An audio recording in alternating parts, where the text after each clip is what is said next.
It was a challenge to try and capture something as iconic as Alcatraz. You know about this. This is arguably the most famous prison in the world, and now you're in it. Just the space, the physicality of it, because it's quite claustrophobic. When modern-day prisons are designed, they really consider not intimidating people or making the spaces, as least stressful as possible. Well, Alcatraz didn't suffer from those restrictions.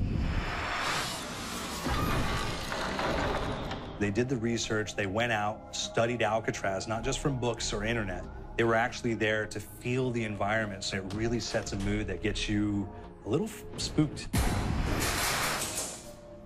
Well, we kind of started with the base layout of Alcatraz. The entire island we ended up roughing out in kind of a white box form, and then figuring out what play spaces we wanted to use out of that, what would be the most interesting areas to play in, and the connections between spaces, and spaces that the public doesn't necessarily get to go into. We really did a lot of pushing to really enhance that psychological horror aspect that we're really looking for. And this is a really good opportunity to really tell something special. Like I got stuck right through the gates to hell! This time around, I feel like it's been identified that there are these side missions that you're going to go out and try to accomplish. Al and the rest of the groups put together this escape plan, but the point is to get the parts and assemble this plane so they can get off the island. We did something new for the first time. We have actually contextual music that goes off. So that's a first for zombies. And it's all based around this horror thriller aspect.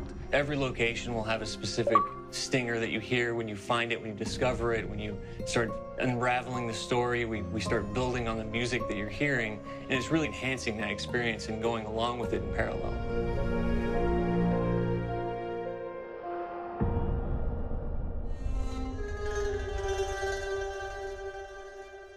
Because we wanted to embrace this kind of horror thriller element, we wanted character actors, guys who could really embody someone and then convey emotion. So that's why we went for guys like Ray Liotta, getting in that kind of guy. We wanted a frantic nature, so he plays a character called Billy Handsome, who's this kind of psychopath who would be employed by the mob to kill people in interesting ways.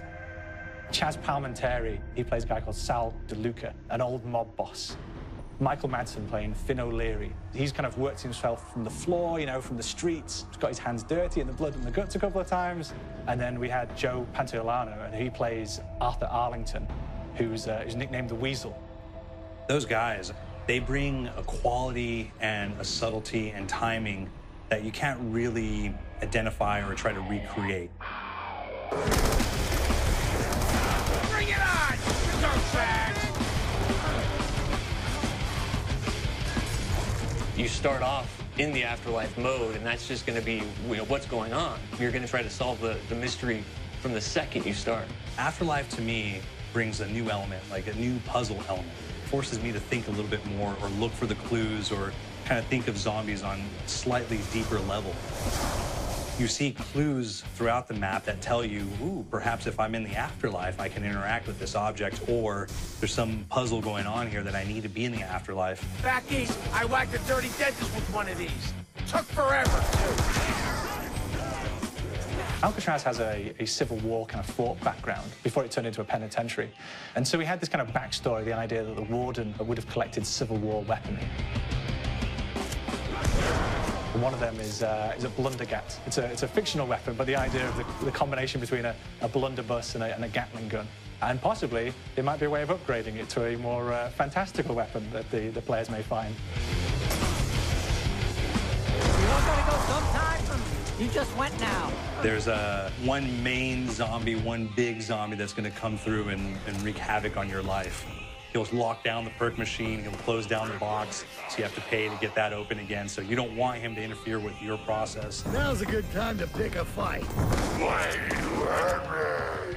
It's a fun challenge. It keeps things moving forward. In terms of perks, we have a new perk called Electric Cherry.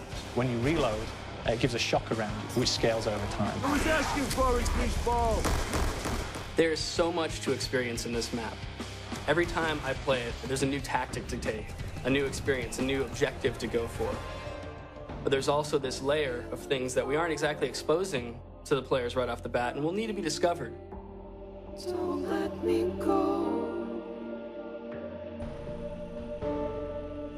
Is it the calling we hear?